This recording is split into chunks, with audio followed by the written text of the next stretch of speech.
There is a specific kind of suffering that has no name in common language.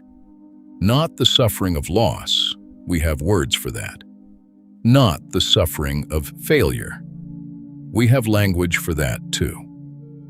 This is the suffering of a person who has survived everything, who has come through the difficulty, outlasted the pain, built a life that functions, and who sits in the quiet hours with a question they cannot silence and have not yet been able to answer.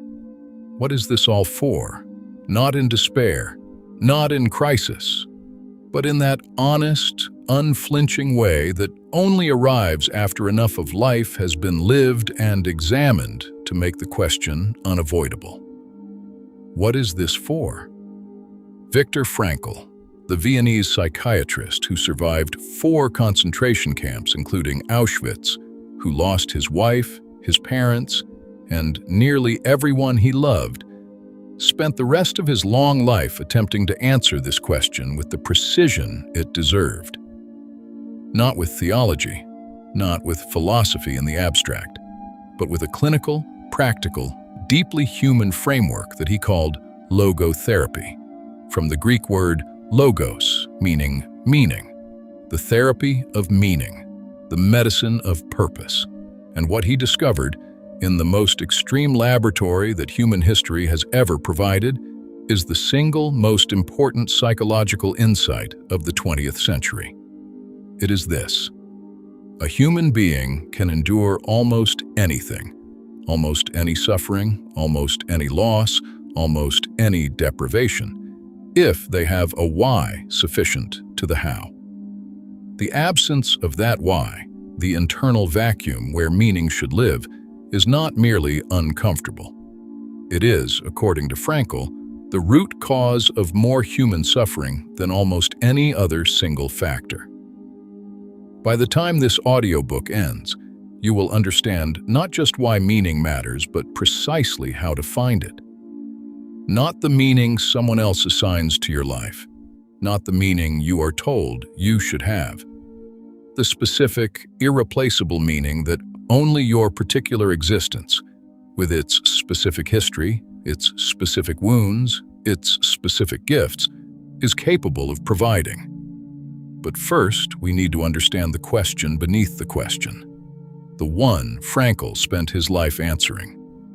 Chapter 1: The Last Human Freedom. In the autumn of 1944, in conditions designed to eliminate every trace of individual identity, Viktor Frankl observed something that transformed his understanding of the human mind forever. Some people, in the most brutal circumstances imaginable, retained a quality that the circumstances could not reach. Not happiness, not hope in the ordinary sense. A quality more fundamental than either: the freedom to choose their response to what was happening to them. Frankl wrote of watching men walk through the barracks, offering comfort to others, giving away their last piece of bread, not despite the conditions, but in full awareness of them. These were not extraordinary people in the sense of having exceptional talents or special privileges. They were ordinary people who had discovered something precise: that between the stimulus and the response, between what happens to a person and what that person does with what happens, there is a space. And in that space lives everything, every shred of human dignity, every act of genuine courage, every choice that defines a character. Frankl called this the last human freedom, not the freedom to choose circumstances. Circumstances cannot always be chosen. Not the freedom to choose feelings. Feelings arrive without permission, but the freedom to choose the meaning assigned to the experience, the response given to it, the attitude held toward it. This single insight, so simple in its statement, so radical in its implications, is the foundation of everything this audiobook will explore. Because here is what it means in practical terms. Nothing that has happened to you has the final word on who you are. Nothing. Not the wound. Not the loss. Not the failure. Not the years spent holding on to something that should have been released. The circumstances of your history are real. But the meaning of your history, the story you tell about what it made you, what it cost you, what it revealed, that story is always, irreducibly, still being written. And the pen is always in your hand. This is not optimism. This is neuroscience. This is philosophy. This is the most confirmed finding in the entire history of human resilience research. The people who survive difficulty with their integrity intact, and more than that, with a deepened sense of who they are not the ones who experienced less. They are the ones who found or built a meaning sufficient to hold them through the experience. That is where we are going. But first, we need to name the thing that stands in the way. Chapter 2. The Meaning Vacuum. There is a phenomenon Frankl identified in his clinical practice decades before it became visible at the scale we now see it. He called it the existential vacuum. The internal emptiness that arrives when a person has sufficient comfort, sufficient safety, sufficient material provision, and still finds themselves unable to answer the question, what is this all for? In Frankl's time, this was observed primarily in his clinical patients, people who presented with no diagnosable disorder, no identifiable trauma, no obvious cause of their suffering. They simply felt, beneath all the competence and functioning of their daily lives, a hollowness. A sense that they were occupying their existence rather than inhabiting it. Going through the motions of a life that had the correct form, but was somehow missing its content.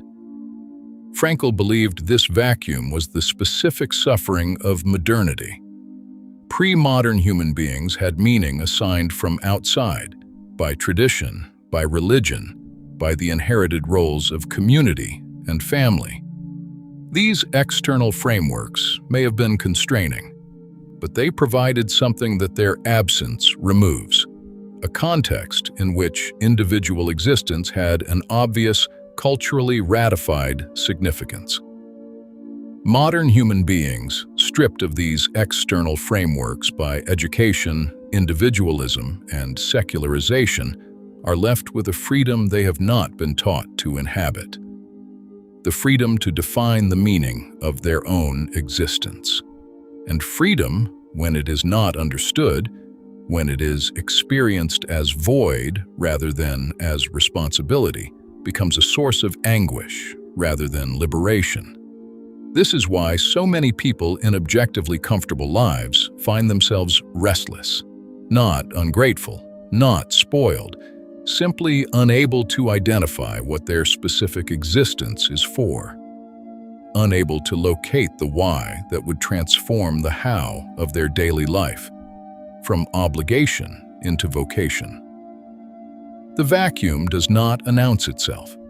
It arrives quietly, in the Sunday afternoon that has nowhere to go, in the achievement that felt hollow the moment it was reached, in the relationship that functions but does not fulfill, in the persistent sense that something essential is missing, that no external acquisition has yet managed to supply.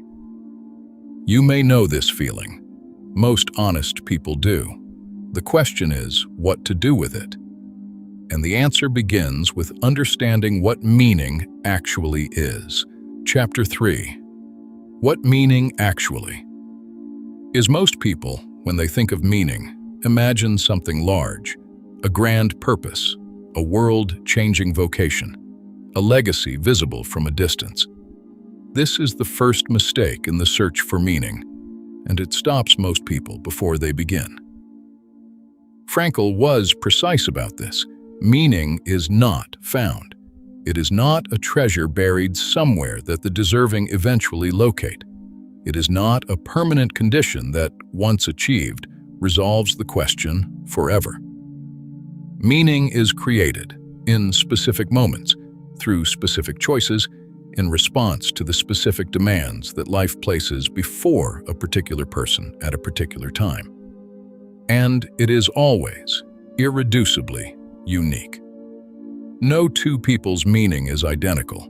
No meaning valid for one person can simply be transferred to another. This is not a limitation. It is the entire point. The meaning of your life is not available anywhere else in the universe. It is specific to you, to the particular intersection of your history, your capacities, your relationships, and your choices. And because it is specific to you, no one can give it to you. No book, including this one, can tell you what it is. What this audiobook can do is describe the 3 doorways through which meaning always enters. Because Frankl identified something precise. While meaning is unique to each person, the pathways through which it is accessed are universal. Everyone who has ever found genuine meaning has found it through one or more of 3 routes. The first is the path of creation. What you give to the world, the work you do, the beauty you make, the value you add to other lives through what only you can uniquely offer. The second is the path of experience. What you receive from the world, the truth you encounter, the beauty you allow yourself to fully see, the love you let yourself fully feel. And the third, the most counterintuitive, the most difficult to accept, is the path of suffering. The meaning found not despite difficulty, but within it. Not manufactured comfort. Not the spiritual bypass that transforms pain into something it was not, but the genuine discovery, available only inside genuine difficulty, of what a person is truly made of what in them cannot be taken. Let us walk each of these pathways in full. Chapter 4. The Path of Creation. The path of creation is the most visible doorway to meaning, and the most misunderstood, because the word creation immediately suggests art, innovation, building, the large, visible forms of adding something to the world. But Frankl's understanding was considerably broader and more democratic than that. Creation, in the sense that matters for meaning, is any act in which a person gives something of themselves, something genuine, something that required them to be precisely who they are, to the world around them. This does not require a gallery. It does not require a stage. It does not require an audience of thousands or a product that generates revenue. It requires only one thing, that what you give could not have been given by anyone else. The teacher whose specific way of explaining a difficult idea finally made it clear to a child who had stopped believing they could understand it. The parent whose particular form of patience, the one grown specifically from their own history of being unheard, gives their child something they could not have received from a more comfortable parent. The person who has been through the specific kind of darkness that qualifies them, and only them, to sit beside someone currently inside it and say, with the authority that only experience gives, I know this place, and I know there is a way through it. I will not pretend it is easy, but I will not leave you here alone. This is creation. This is the giving of something that only you, with this history, this wound, this particular quality of hardship survived, can give. The question is not, what large thing can I produce? The question is, what can I give that no one else can give in quite this way? The answer is always there. It requires only the willingness to look at your own life, not as evidence of what was done to you, but as equipment for what you are for. Chapter 5. The Path of Experience. The second pathway to meaning requires something that sounds simpler than it is. It requires full presence. the capacity to be entirely in an experience, not managing it from a distance, not processing it through a filter of how it compares to other experiences, not cataloging it for future use, but simply inhabiting it completely for exactly as long as it lasts. A sunset, fully witnessed, contains meaning, not because of the light, because of the willingness to stop, to look, to allow beauty to arrive without immediately translating it into something else. A conversation, fully inhabited, in which you are not composing your next sentence while the other person is still finding theirs, contains meaning. Not because of the words, because of the contact. The specific, irreplaceable experience of two interiors briefly touching through the imperfect medium of language. The love that is allowed to be felt, not managed, not held at a slight distance to protect against its eventual loss, contains the deepest meaning available to a human life.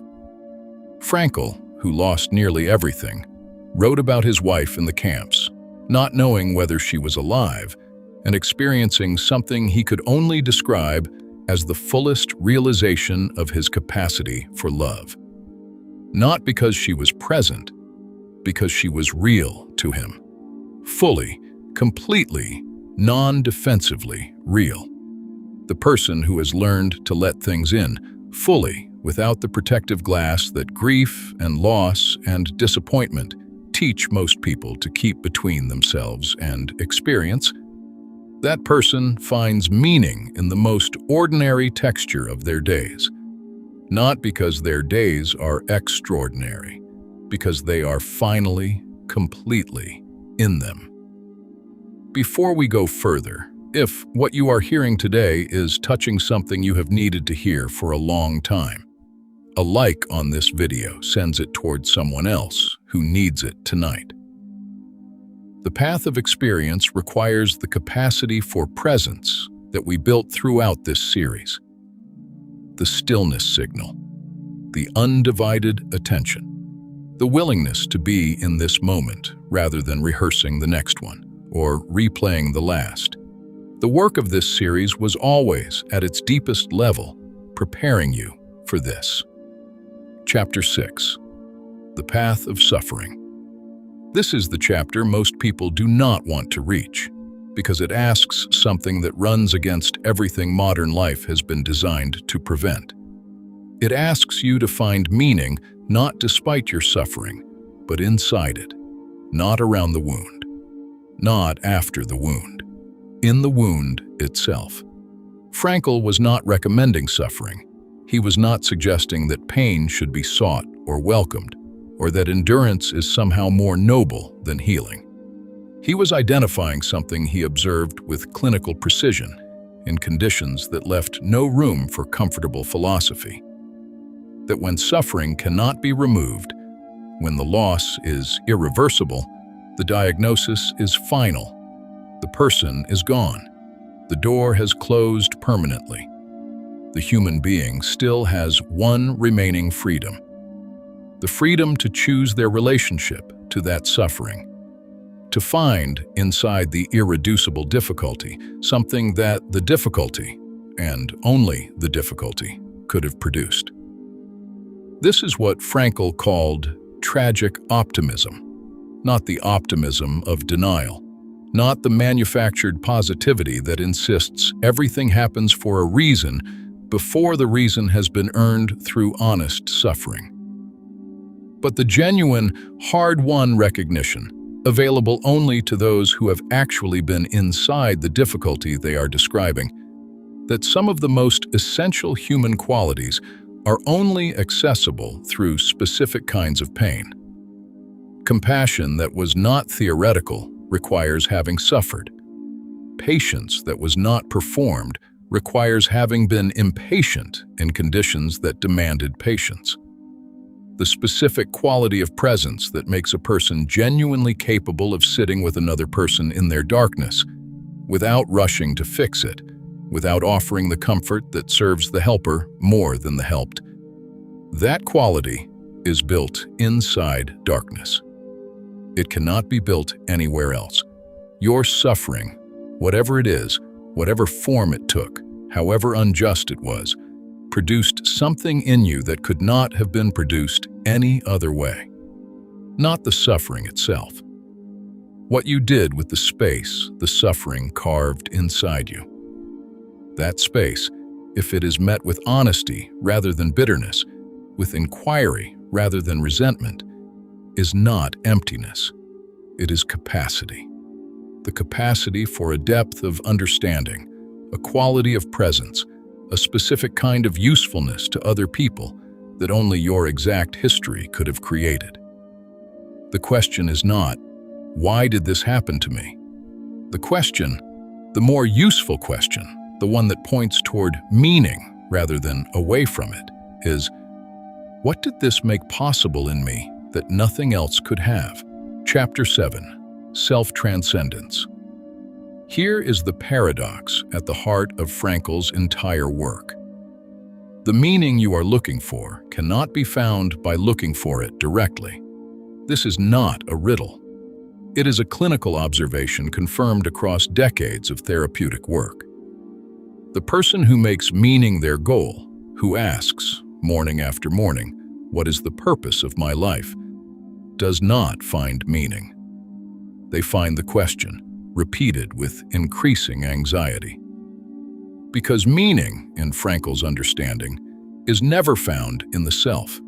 It is found in the world, in the work, the people, the causes, the beauty that exists beyond the self and toward which the self reaches. He called this self-transcendence. The healthy human mind, properly oriented, is not pointed inward.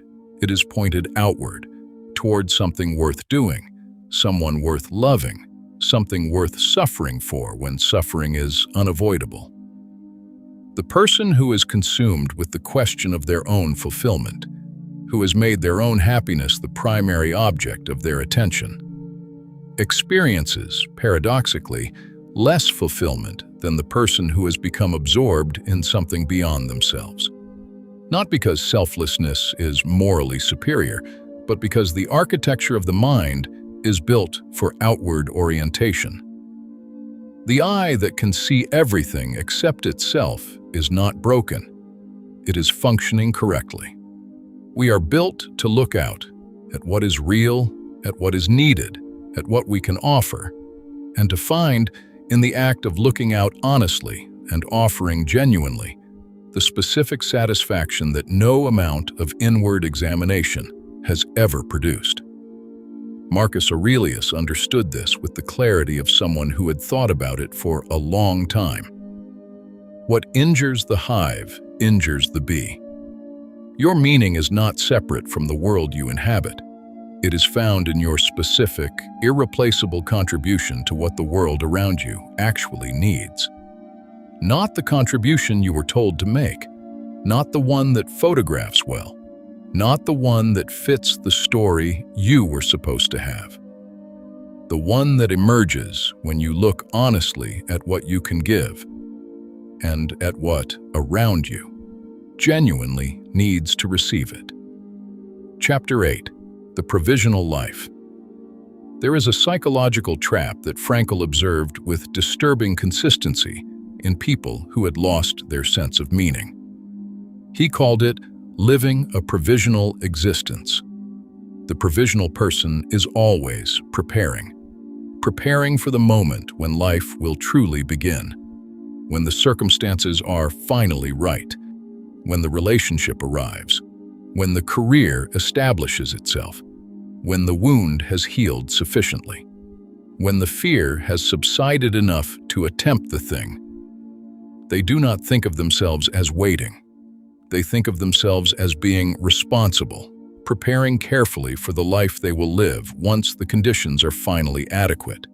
But the life they are preparing for never becomes current, because life is always, only, now. The provisional person lives in a future that keeps retreating at exactly the pace they approach it.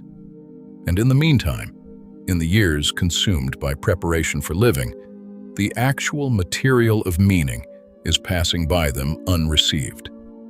Every day that is fully inhabited contains more meaning than a decade of preparation for a day that never arrives. This is what Frankl meant when he wrote about the responsibility of each human being to their own existence, not the responsibility to make it look a particular way or to achieve a particular outcome, but the responsibility to actually live it. To be fully present in what is here, this relationship, this work, this particular Tuesday, rather than permanently deferred into a future that will arrive, if it arrives, inhabited by the same provisional self that is waiting in it now. The provisional life ends not when the conditions are finally right. It ends when the decision is made, quiet, private, irreversible, that the conditions present right now are the ones inside which meaning will be built. Not because they are ideal, because they are actual. And actual life, unglamorous, imperfect, stripped of the narrative we had hoped to carry through it, is the only life in which meaning can be found. Chapter 9. The Examined Purpose. Viktor Frankl believed that every human being carries within them a specific meaning, not as a fixed destination to be discovered and arrived at, but as a continuous, living question to be engaged with honestly, day after day, throughout the duration of a life. The examined purpose is not a mission statement. It is not a 5-year plan. It is not a vision board or a list of values or a statement of intent that can be written once and consulted when convenient. It is a daily practice of honest inquiry. 3 questions, asked not as exercises, but as genuine acts of accountability toward the life you are actually living. The first question is, what did I give today? Not what was required of me. What I chose to offer from the specific capacities and the specific history that only I carry to the world around me. The second question is, what did I receive today?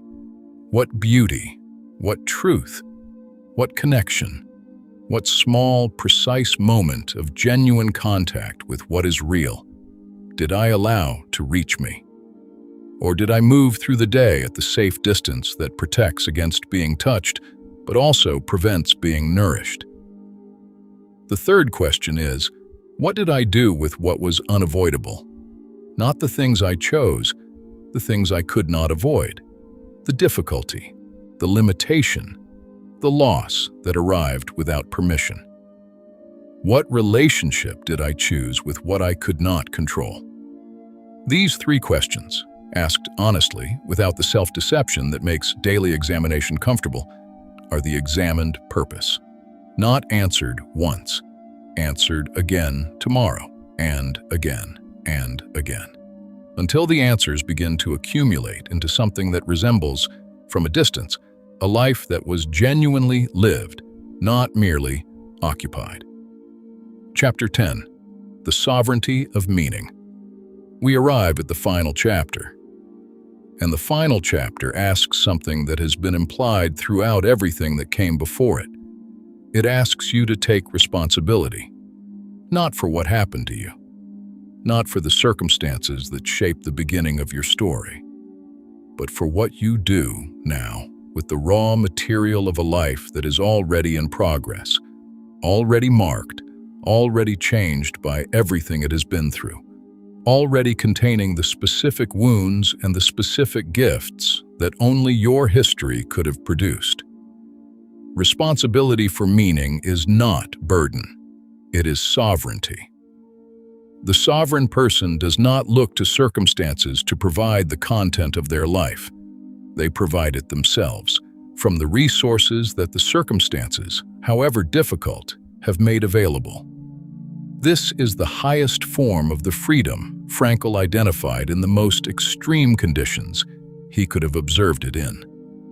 The freedom to choose meaning, not to discover meaning as if it were a fixed object in the world awaiting your arrival, to create it through the quality of your attention, the honesty of your inquiry, the willingness to ask and keep asking, "What is this for?" Not as a complaint, as a commitment. Seneca wrote in one of his final letters, "Omnia lucili aliena sunt, tempus tantum nostrum est." Everything is alien to us, Lucilius. Time alone is ours. He was writing to a friend about what remains when everything external is set aside. What remains is time, your specific, finite, unrepeatable allocation of present moments. And in each of those moments, in the space between what happens to you and what you do with what happens, lives the only freedom that no circumstance has ever succeeded in removing. The freedom to mean something, to choose that what you are doing, this work, this love, this patient endurance of what cannot be changed, matters. Not because the world has confirmed it, because you have decided it. And the decision, made quietly, renewed daily, expressed through the consistency of a life genuinely inhabited, is the most sovereign act available to a human being. The sovereign conclusion. Viktor Frankl survived what should not have been survivable. And from that survival, and from 40 years of clinical work with people in every variety of human difficulty, he arrived at a conclusion so simple that it almost disappoints on first encounter. People can endure almost anything if they have a reason to, and people dissolve, not always dramatically, but quietly over time, when they do not. This is not a finding about extraordinary people in extraordinary circumstances. It is a finding about every person in every circumstance, including this one, including yours. The question is not whether your life has meaning. Every life does, not cosmically, not abstractly, practically, specifically. In the particular way that only your life, with its specific history, its specific wounds, its specific unrepeatable gifts, was capable of manifesting it. The question is whether you are oriented toward it, whether you have stopped waiting for the circumstances to improve before you begin inhabiting your existence fully, whether you have asked, genuinely, not rhetorically, what you are for, what only you can give, what only your specific suffering has made you capable of understanding, what the people in your immediate life are waiting for from you, not from your performance, not from your achievement, but from the specific, irreplaceable quality of your fully present attention turned toward them. Frankl wrote near the end of his life. In some ways, suffering ceases to be suffering at the moment it finds a meaning. Not before, not when it is resolved, not when it is explained or apologized for or given the ending it deserved. The moment it finds a meaning.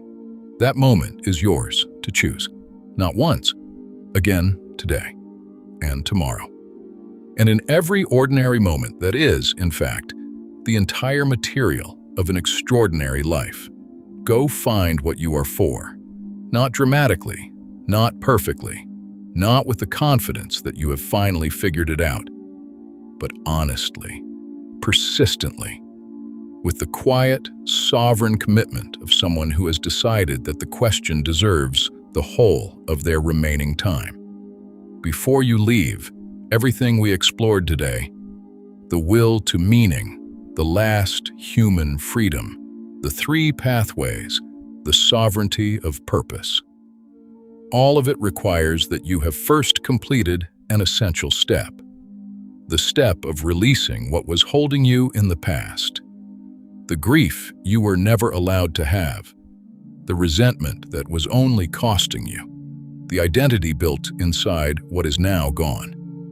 If that work is still unfinished, if something in this audiobook felt available in theory, but not yet available in practice, the audiobook before this one is the one to hear next.